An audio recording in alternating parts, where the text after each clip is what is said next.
సుమన్ టీవీలో మీ business promotions కోసం ఈ కింది నెంబర్ను సంప్రదించగలరు.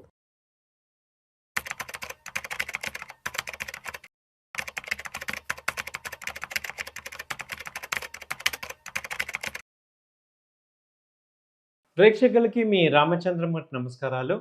ఇవాళ ఈ వీడియోలో మనం ఒక కంపెనీని ప్రాఫిటబుల్ కంపెనీని డిస్కౌంట్ రేట్లో ఎలా కొనాలి అనేది ఈ వీడియోలో మీకు చెప్తాం.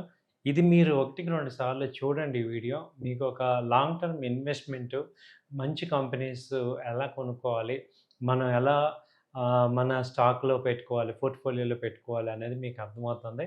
చాలామంది ఏంటంటే మనం ఏది పడితే అది కంపెనీ ఎక్కడ పడితే అక్కడ కొంటున్నాం. దానికి కాకుండా ఒక పద్ధతిగా ఇన్వెస్ట్ చేసుకోవటానికి ఇది ఒక మంచి సజెషన్ లాగా మీకు ఉపయోగపడుతుంది. ఫస్ట్ ఏంటంటే స్క్రీనర్స్ డాట్ ఇన్ అనే ఒక వెబ్సైట్ ఉంది. దానిలోకి వెళ్ళండి, స్క్రీనర్స్ డాట్ ఇన్. దానిలో ఏంటంటే ఒక గుడ్ కంపెనీస్ని ఐడెంటిఫై చేయాలి. అవి దానిలో ఏంటి పారామీటర్స్ ఏమైనా పెట్టుకోవాలంటే ప్రాఫిట్, స్ట్రాంగ్ ప్రాఫిట్స్ ఉన్నాయి, ప్రాఫిట్స్ బాగా ఉండాలి, డెట్ తక్కువ ఉండాలి, అప్పులు తక్కువ ఉన్న కంపెనీ.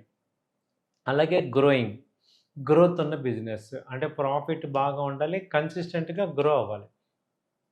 స్క్రీనర్స్ డాట్ ఇన్కి వెళ్ళి మీరు ప్రాఫిట్ లాస్ స్టేట్మెంట్ కానీ balance sheet, profit loss statement చూసుకుంటే ఫస్ట్ సేల్స్ పెరుగుతూ ఉండాలి. లాస్ట్ 5 years నుంచి ఆ కంపెనీ యొక్క సేల్స్ పెరుగుతూ ఉండాలి. అలాగే ప్రాఫిట్ కూడా పెరుగుతూ ఉండాలి. అలాగే డెబిట్ తక్కువ ఉండాలి. ఈ 3 క్వాలిటీస్ ఉన్న కంపెనీని సెలెక్ట్ చేసుకోండి. తర్వాత నిఫ్టీ 50 ఇండెక్స్కి వెళ్ళండి.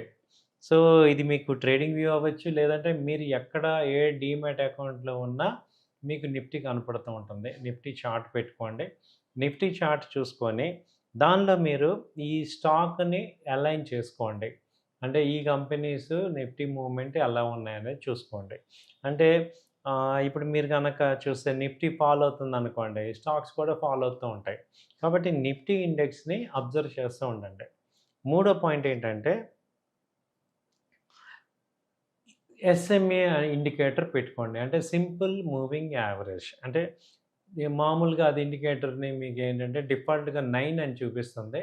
దాన్ని చేంజ్ చేసి 200 పెట్టుకోండి. అంటే 200 సింపుల్ మూవింగ్ యావరేజ్ అనేది పెట్టుకోండి. పెట్టుకోవటం వల్ల మీకు ఏమవుతుందంటే ఇప్పుడు మీరు సెలెక్ట్ చేసుకున్న కంపెనీలు 200 మూవింగ్ యావరేజ్ దగ్గర, నిఫ్టీ దగ్గర కనుక నిఫ్టీ 200 మూవింగ్ యావరేజ్ దగ్గర ఉన్నప్పుడు మీరు ఆ కంపెనీస్ని కనుక కొంటే మీకు మంచి బెస్ట్ డిస్కౌంట్లో వచ్చినట్టు అనేది మనకిప్పుడు అర్థం చేసుకోవచ్చు. తర్వాత చూసుకుంటే ఈ 2 డే టైం ఫ్రేమ్ పెట్టుకోండి. 2 డే టైం ఫ్రేమ్ పెట్టుకొని ఎప్పుడైతే నిఫ్టీ కనుక 200 మూవింగ్ యావరేజ్ టచ్ అవుతుందో అప్పుడు మీరు సెలెక్ట్ చేసుకున్న కంపెనీలని బై చేసుకోండి. మీకు ఆటోమేటిక్గా 20%, 25% డిస్కౌంట్లో మీకు ఎంటర్ అవుతుంటారు. తర్వాత మేజర్ డిప్ కనుక వస్తే అంటే 2 weeks టైం ఫ్రేమ్ పెట్టుకోండి మార్కెట్లో. అది ట్రేడింగ్ విండోలో కానీ మీ యొక్క ఏది డీమ్యాట్ అకౌంట్లో అన్నా చార్ట్స్లో నిఫ్టీ 2 weeks పెట్టుకుంటే అది కనుక 200 మూవింగ్ యావరేజ్ టచ్ అయితే మీకు ఇది కూడా ఈ స్టాక్స్ని మీరు ఇన్వెస్ట్ చేసుకోవచ్చు. ఇది ఒక రకంగా ఏంటంటే ఓకే, ఇది 100% కాకపోయినా ఒక 70% మీకు 75% సక్సెస్ రేట్ ఉంటుంది. ఎందుకంటే ఒక్కోసారి కంపెనీ 200 days మూవింగ్ యావరేజ్ వచ్చి కిందకి వచ్చినప్పుడు మంచి అండర్ వాల్యూలో దొరుకుతుంది. ఇంకా కిందకెళ్ళినా మీరు లాంగ్ టర్మ్ ఇన్వెస్ట్మెంట్ అంటే 2 years, 3 years ఆర్జన్ కాబట్టి అక్కడి నుంచి బయింగ్ చేసుకుంటూ రావచ్చు.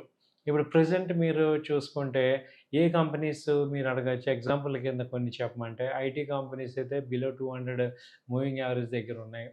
సో వాల్యుయేషన్స్ బాగానే ఉన్న కంపెనీస్ కొంత మూవ్మెంట్ వస్తున్నాయి. అలాగే మొన్నటిదాకా ఇండిగో ఉంది బిలో 200 మూవింగ్ యావరేజ్ దగ్గర, ఇప్పుడు మళ్ళీ అది రికవర్ అవుతుంది. అలా మీరు ఫ్రంట్కి టాప్ 200 కంపెనీస్ కానీ చూసుకొని వాటిల్లో ఏవైతే బిలో 200 ఉన్నాయో అవి చూసుకుంటూ సేల్స్ బాగుండాలి, గ్రోత్ బాగుండాలి, కంపెనీ ఫ్యూచర్ బాగుండాలి, అలాంటి తెలిసిన కంపెనీస్ని మీరు కనుక సెలెక్ట్ చేసుకుంటే, అలాగే మీరు పెట్టుకున్న పోర్ట్ఫోలియో ఇప్పుడు మీరు ఏదైతే ప్రెజెంట్ మీరన్నా చూసారు, ఇప్పుడు ఆల్రెడీ ఉన్న కంపెనీ పరిస్థితి ఏంటి అనేది మీరు చూసుకుంటే మీ కంపెనీ కనుక మీరు ప్రాఫిట్ లాస్ స్టేట్మెంట్ చూడండి. ప్రాఫిట్స్ కనుక ఉండి అలాగే టెక్నికల్‌గా 200 మూవింగ్ యావరేజ్ దగ్గర గనక ఉంటే, మీరు మళ్ళీ యాడ్ చేసుకోవచ్చు. ఆ కంపెనీ ఏం పర్వాలేదు. మీరు చాలా సేఫ్‌గా ఉన్నట్టే. సో, ఈ 200 అటు టెక్నికల్లు, ఇటు ఫండమెంటల్ 2 కలిపి మీకు ఈ 5 పారామీటర్స్‌లో చెప్తున్నాం. అంటే ఫస్టు ఫండమెంటల్‌గా ఏంటి, ఈ అది ప్రాఫిట్ లాస్ స్టేట్మెంట్‌లో మంచి స్ట్రాంగ్ సేల్స్ ఉండాలి, గ్రోత్ ఉండాలి, అలాగే తక్కువ డెట్ ఉండాలి, అప్పు భారం తక్కువ ఉన్న కంపెనీ సెలెక్ట్ చేసుకోవాలి. రెండోదేంటి, నిఫ్టీని అబ్జర్వ్ చేసుకొని, అది 200 మూవింగ్ యావరేజ్ దగ్గర ఎప్పుడొస్తుందో చూసుకొని, అప్పుడొచ్చినప్పుడు ఈ కంపెనీస్‌ని కూడా ఆటోమేటిక్‌గా డౌన్ ఉన్నప్పుడు కొనుక్కోండి. సో, ఇలా చేసుకోవటం ద్వారా మీకు వెల్త్ క్రియేట్ అవుతుంది. మీరు కూడా కాన్ఫిడెంట్‌గా ఉంటారు. అండర్ వాల్యూలో కొనటం అనేది మీకు చాలా అడ్వాంటేజ్ అవుతుంది. సో, ఇదండి వీడియో. థాంక్ యూ అండి. నమస్తే.